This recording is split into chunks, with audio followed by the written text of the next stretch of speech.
Surat police આરોપીઓને પકડવા હાલ વેશ પલટો કરતી થઈ ગઈ છે। ત્યારે કાપોદ્રામાં મહિલા પર બળાત્કાર ગુજારી ફોટો વાયરલ કરવાની ધમકી આપવાના ગુનામાં વોન્ટેડ આરોપીને કાપોદ્રા પોલીસે ઉત્તરાણ અને પાલીતાણા પોલીસની મદદથી ગામની સીમમાંથી ઝડપી પાડ્યો હતો।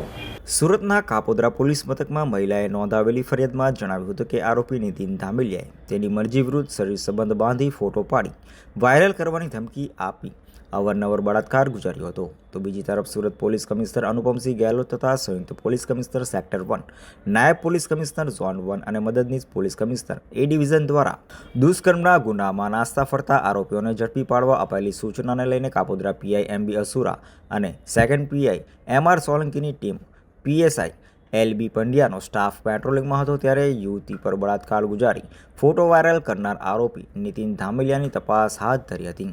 જોકે આરોપીએ મોબાઈલ ફોન સ્વિચ ઓફ રાખ્યો હોય અને તે ભાગી પોતાના વતન ભાવનગર પાલીતાણા નાની ગામે ગયો હોવાની શંકાને લઈને પોલીસે તેના ગામમાં તપાસ કરી હતી। જોકે તે ત્યાં મળ્યો ન હતો।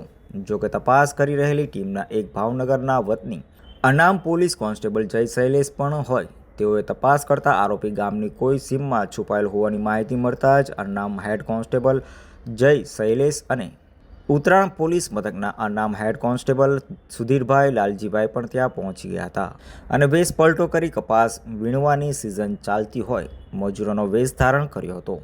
જોકે આરોપી પકડાયો ન હતો, પરંતુ ગામની સીમમાં જ હોવાની પાક્કી માહિતીના આધારે એક સીમની ઓરડીમાં તપાસ કરતા ત્યાંથી નરાધમ નીતિન શ્યામજી ધામેલિયા મળી આવ્યો હતો, જેથી તેની ધરપકડ કરી તેને સુરત લાવ્યો હતો।